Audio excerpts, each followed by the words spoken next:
खुशामदीद नाजरीन, आप देख रहे हैं इंटरेक्स न्यूज़ 24/7। हर अहम खबरों के लिए व हर ताज़ा तरीन खबरों के लिए इंटरेक्स न्यूज़ को यूट्यूब पर सब्सक्राइब करें। आइए डालते हैं आज की अहम खबर पर एक नज़र।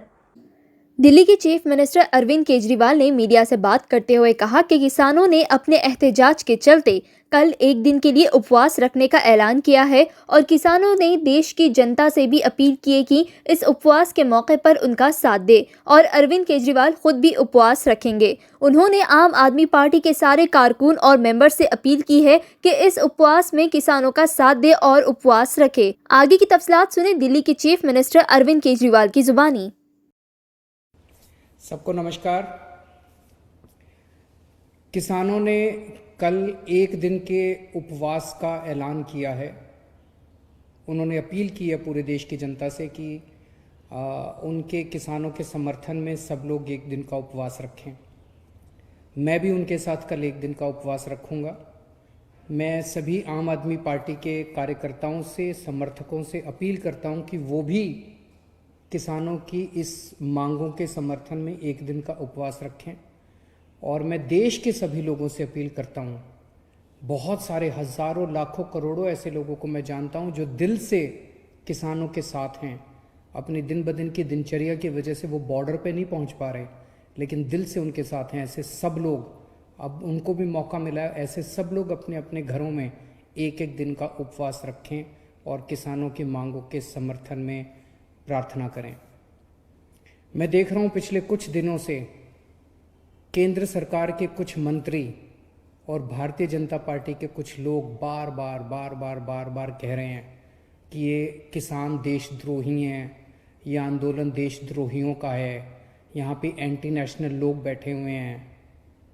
मैं उनसे पूछना चाहता हूँ, हज़ारों एक्स सर्विसमैन, पूर्व सैनिक जो रिटायर हो चुके हैं, ऐसे हज़ारों पूर्व सैनिक वहाँ पे बॉर्डर पे किसानों के साथ बैठे हुए हैं, जिन लोगों ने एक समय में देश की रक्षा करने के लिए अपनी जान की बाजी लगाई थी।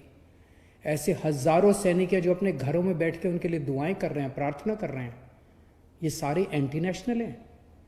मैं उनसे पूछना चाहता हूँ, इनके मंत्रियों और भाजपा के नेताओं से, कि ऐसे कितने ही नेशनल और इंटरनेशनल खिलाड़ी हैं जिन्होंने देश के लिए इंटरनेशनल स्तर पे, अंतर्राष्ट्रीय स्तर के ऊपर देश के लिए नाम कमाया और देश के लिए मेडल जीत के लाए। ऐसे कितने ही खिलाड़ी वहाँ पे बॉर्डर बैठे हुए हैं किसानों के साथ, अपने अपने घरों में बैठ के वो दुआएं भेज रहे हैं उनको। ये सारे इंटरनेशनल खिलाड़ी जो देश के लिए खेले थे और जिन्होंने देश के लिए मेडल जीते थे, ये सारे एंटी नेशनल हैं। मैं पूछना चाहता हूँ इन सारे बीजेपी के नेताओं और इन सारे मंत्रियों से, कितने सिंगर्स हैं, बॉलीवुड सेलिब्रिटीज़ हैं जो किसानों के बच्चे हैं। मैं जानता हूँ कुछ सिंगर्स को तो मैं खुद जानता हूँ, कुछ सेलिब्रिटीज़ को मैं खुद जानता हूँ जो किसानों के बच्चे हैं, किसानों के परिवार से आते हैं। ये सब लोग जो इनको समर्थन कर रहे हैं, ये एंटी नेशनल हैं। कितने ही ऐसे डॉक्टर्स हैं जिन्होंने अपना समर्थन दिया है, ये सब डॉक्टर्स हमारे देश के एंटी नेशनल हैं। आज मुझे पता चला बहुत बड़ा वकीलों का समूह बॉर्डर के ऊपर उनको समर्थन देने के लिए पहुंचा था। ये देश के सारे वकील एंटी नेशनल हैं। कितने ही व्यापारी हैं, पंजाब से कई व्यापारी मेरे से मिलने के लिए आए कुछ दिन पहले। उन्होंने बताया कि पूरे पंजाब के सारे व्यापारी इनके साथ हैं, और केवल पंजाब नहीं, पूरे देश के सारे व्यापारी इनके साथ हैं। देश के सारे व्यापारी एंटी नेशनल हैं। मुझे याद आ गया अपने अन्ना हजारे जी के आंदोलन के दिन, जब हम भी रामलीला मैदान में आंदोलन के लिए बैठे थे। उस वक्त की कांग्रेस की सरकार भी तरह तरह के षड्यंत्र रच के हम लोगों के खिलाफ रोज अखबारों में और मीडिया में, टीवी चैनलों पे स्टोरी प्लांट की जाती थी कि ये गलत लोग हैं, ऐसे लोग हैं, एंटी नेशनल लोग हैं। जिस तरह से हमारे आंदोलन को बदनाम करने की कोशिश की जा रही थी उन दिनों में कांग्रेस के द्वारा, आज वही कोशिश किसानों के आंदोलन को बदनाम करने के लिए बीजेपी कर रही है और सत्ता पक्ष कर रहा है। इस देश के किसानों को एंटी नेशनल कहने की हिम्मत मत करना। कुछ लोग ये कह रहे हैं कि इसमें तो कुछ चंद लोग, बस पंजाब के किसान, हरियाणा के किसान, कुछ चंद किसान इसमें शामिल हैं। बाकी जनता इसमें शामिल नहीं है। ये उनकी गलतफहमी है। मैं परसों एक शादी में गया था 2-3 दिन पहले। वहां पे मैं कुछ लोगों से मैंने पूछा, मैंने कहा इन किसान बिलों के बारे में आपको क्या कहना है, आप क्या सोचते हैं? आपको जान के ताज्जुब हुआ कि मिडिल क्लास और अपर क्लास के लोग जो वहां मौजूद थे, उन्होंने मुझे कहा सर ये बिल बड़े खतरनाक हैं। मैंने कहा क्यों?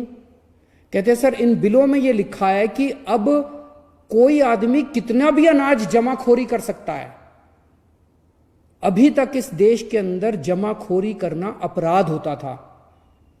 हर अनाज की एक लिमिट होती थी। जैसे मान लो चना है तो सरकार लिमिट लगा देती थी, भाई 10,000 क्विंटल से ज्यादा कोई, या जो भी लिमिट थी, इससे ज्यादा कोई चना अगर जमाखोरी करेगा तो उसके ऊपर मुकदमा चलाया जाएगा, उसको गिरफ्तार किया जाएगा, उसका सारा सामान जब्त कर लिया जाएगा।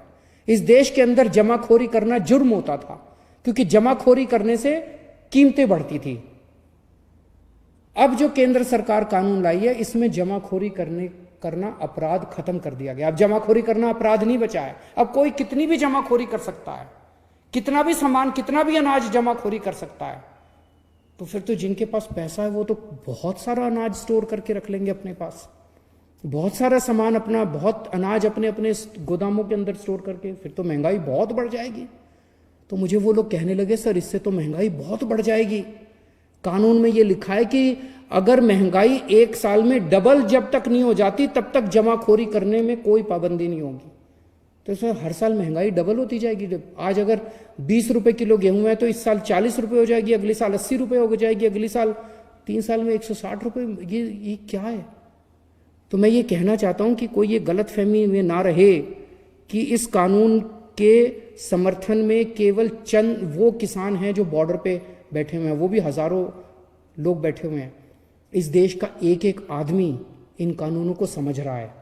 हर आदमी इन कानूनों को समझ रहा है और इन कानून की बारीकियों को समझ रहा है।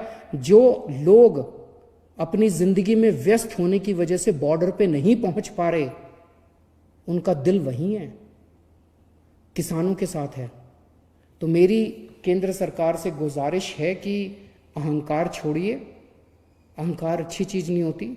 सरकारें जनता से बनती है, जनता सरकारों से नहीं बनती। अगर जनता इन तीनों बिलों के खिलाफ है तो इन तीनों बिलों को तुरंत रद्द किया जाए और एमएसपी के ऊपर किसानों की फसलें खरीदने की गारंटी देने का बिल बनाया जाए। जितनी भी किसानों की मांगे हैं उन सारे किसानों की मांगों को तुरंत मंजूर किया जाए। नमस्कार। Subscribe now and press the bell icon. Never miss an update.